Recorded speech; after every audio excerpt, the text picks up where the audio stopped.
It's your girl Ash, and I am back with another video, and today I'm going to be reacting to Germany Could Not Win World War II by Potential History. It feels good to be brushing up on my history because there's a lot of things that I've honestly have forgotten, and I'm having a great time, a fun time with relearning history again. And I hope you guys are enjoying my videos. And if you haven't subscribed already, what are you waiting for? Hit that red button so you could be a part of the family.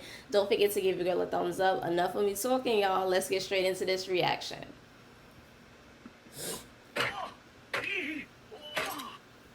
There, I've finished fine-tuning my what-if machine. It can answer any what-if question accurate to within 1/10 of a plausibility unit. Who wants the machine to show them an alternate reality? I want to know if Germany wins if Hitler stops making decisions.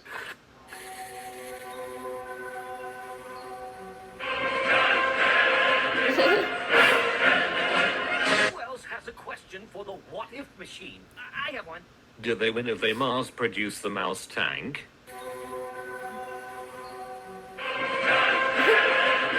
Make that machine show me what would happen if they took Moscow.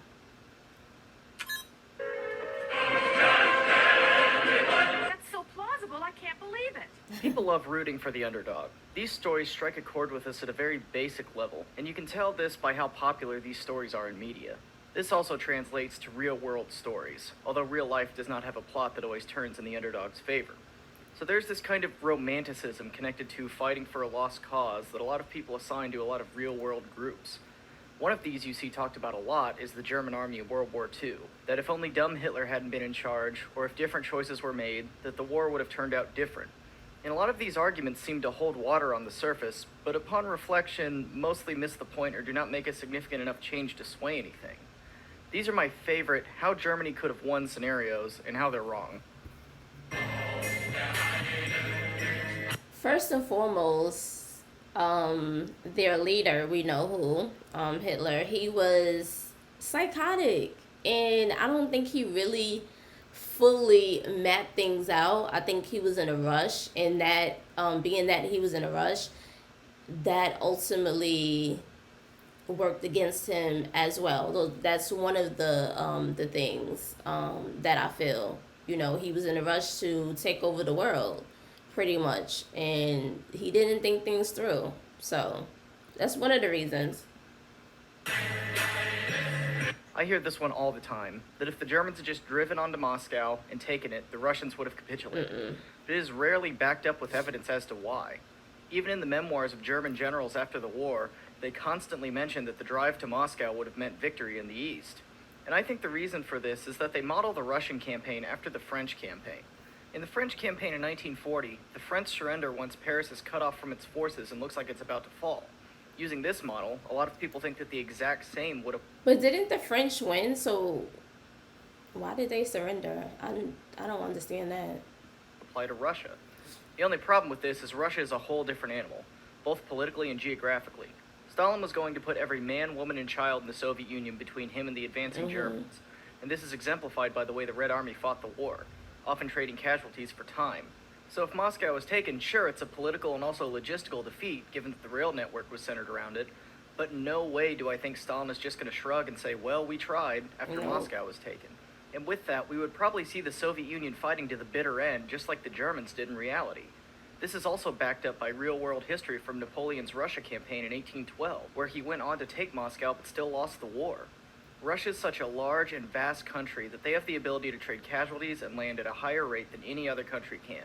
Yeah. And therefore, the normal rules of war, such as taking the capital and ensuring victory, do not apply. Are they not seeing this? Should've. Another commonly heard point is that Hitler made terrible decisions and he should have just listened to his generals. Now, I'm not here to defend Adolf Hitler, he's a crazy genocidal maniac, let's not make two ways about it, but this isn't always the case. For example, Hitler and the High Command were all in agreement on invading Russia. They all very much wanted to, in their eyes, destroy communism and save Germany, as Hitler laid out in his book. But once this effort was undertaken, Hitler and his generals began to disagree at times on what moves needed to be made. But that's the thing, even in general, in life, nobody is 100% right. Presidents, that's why they have vice presidents. nobody is 100% right all the time. So that was just a general statement. There's no way that he was going to be always right, and there's no way that his generals was going to be always right as well. The mistakes was going to happen in general. And once the war is over, many generals in their memoirs begin to claim that Hitler made all the bad decisions, and that if he had just listened to them, the war would have been won. And one example of this I already hinted at in the former point. Hitler's generals were convinced that taking Moscow would end the war for many erroneous reasons I listed previously. For Hitler, Moscow was a general direction in which to head, but was not the final objective. For him, the resources in the Ukraine and the oil fields beyond were a much more important target. And given Germany's oil shortages, this is a good example of where Hitler was right and his generals were wrong. And actually, a lot of Hitler's so-called mistakes start to make a whole lot more sense once you put it into the context of Germany's fuel shortages. And if you want more information on this, Tick did an excellent video on Germany's oil problem that you should really check out. Another example of this sentiment being wrong is Operation Citadel in 1943. Hitler's generals convinced him that an attack on the Kursk Bulge would cripple the Red Army and renew Germany's initiative in the war. Hitler saw this.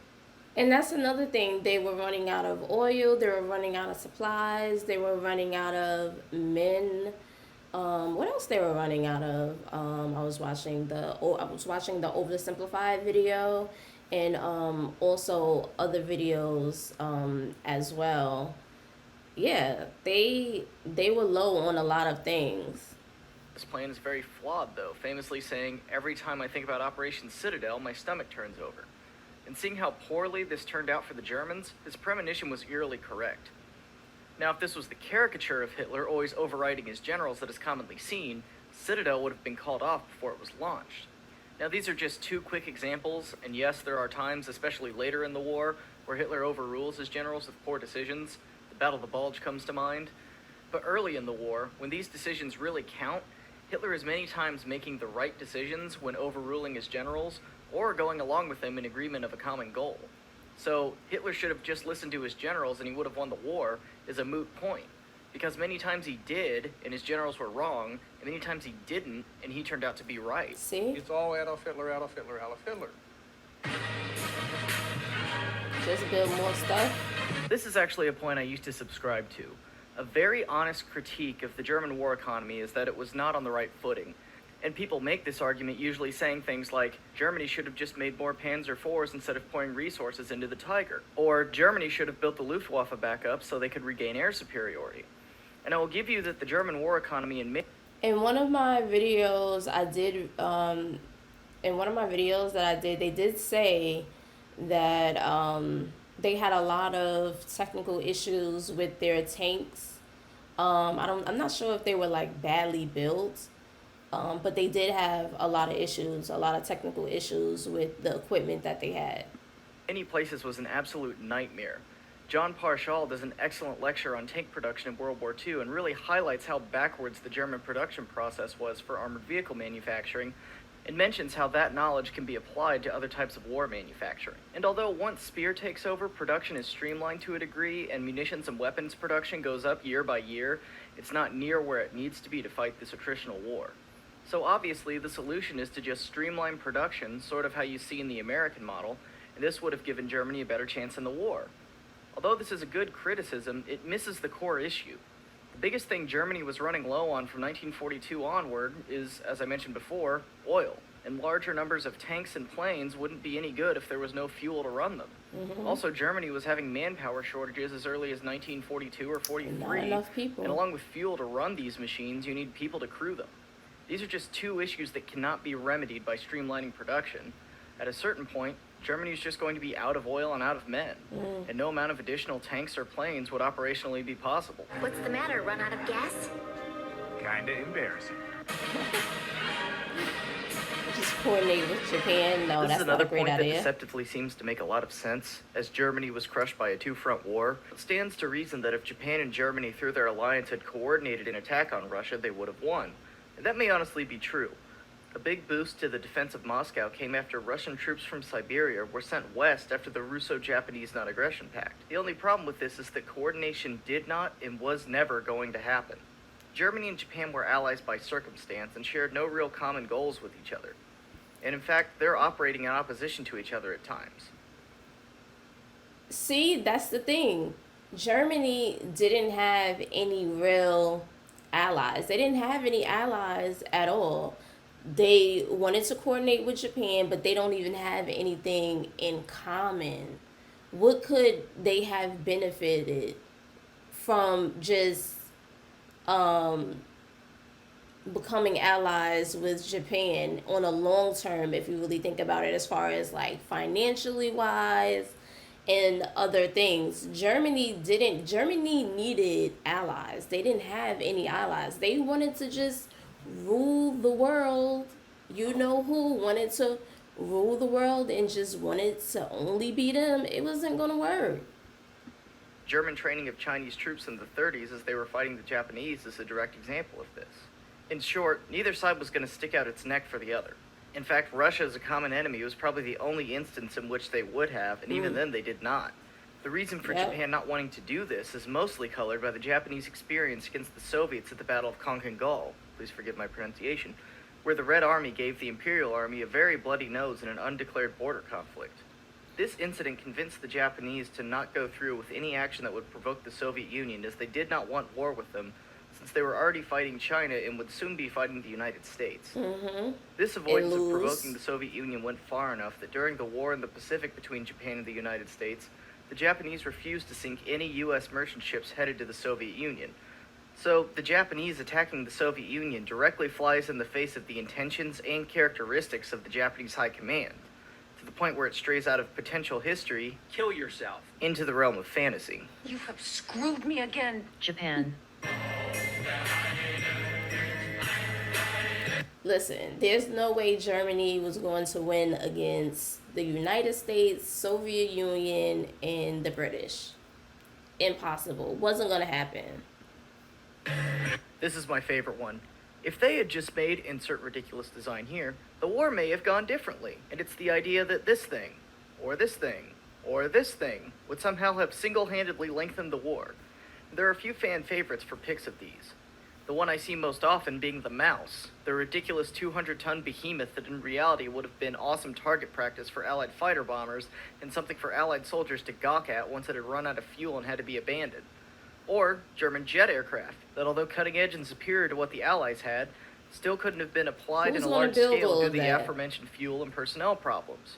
And the list for these things goes on and on. A personal pet peeve of mine in this category is the what-if question about the German atomic program, and the claim that if they had applied themselves, the Germans could have come up with an atomic weapon first. This notion, though, just like that of Japan invading Russia, very quickly falls into the category of fantasy, once looked at for three main reasons. One, many of Germany's top scientists were expelled in the 30s for being Jewish, automatically limiting German atomic capabilities. And actually many of these scientists... See? How you going to kill everybody?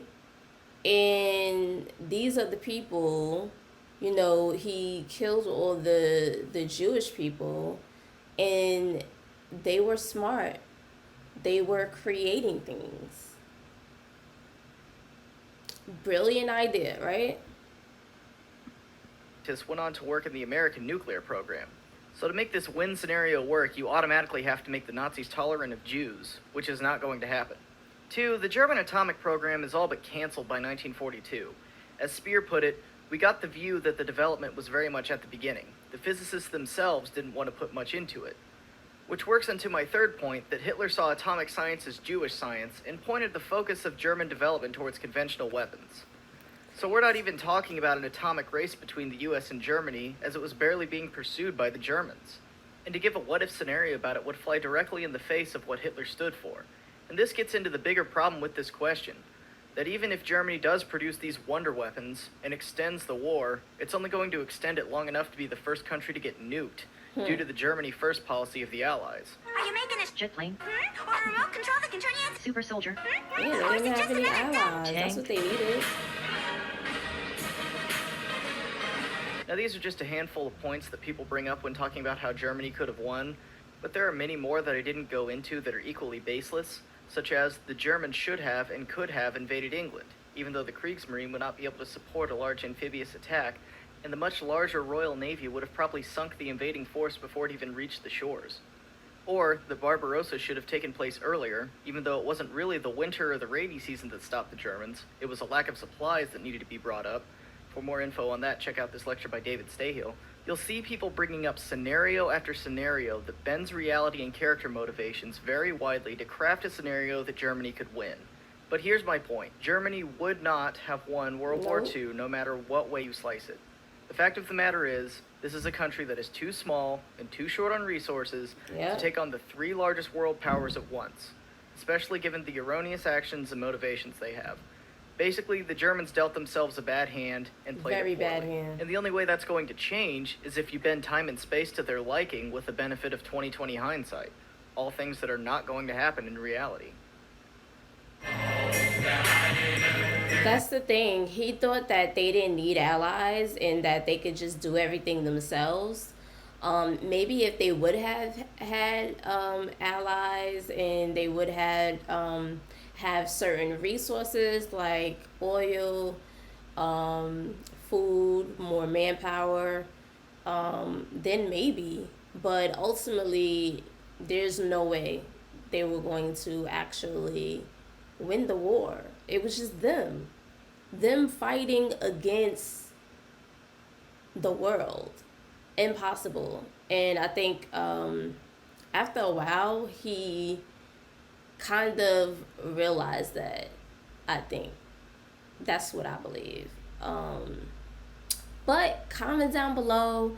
I hope you guys enjoyed my reaction. It feels good just to brush up on my history, as I stated previously before. It feels good learning again about history. And if there are any other videos outside of history, funny videos, any other type of reactions you guys would like for me to do, please drop down your suggestions. Don't forget to give your girl a thumbs up, and I'll see you guys in the next video. Bye, fam.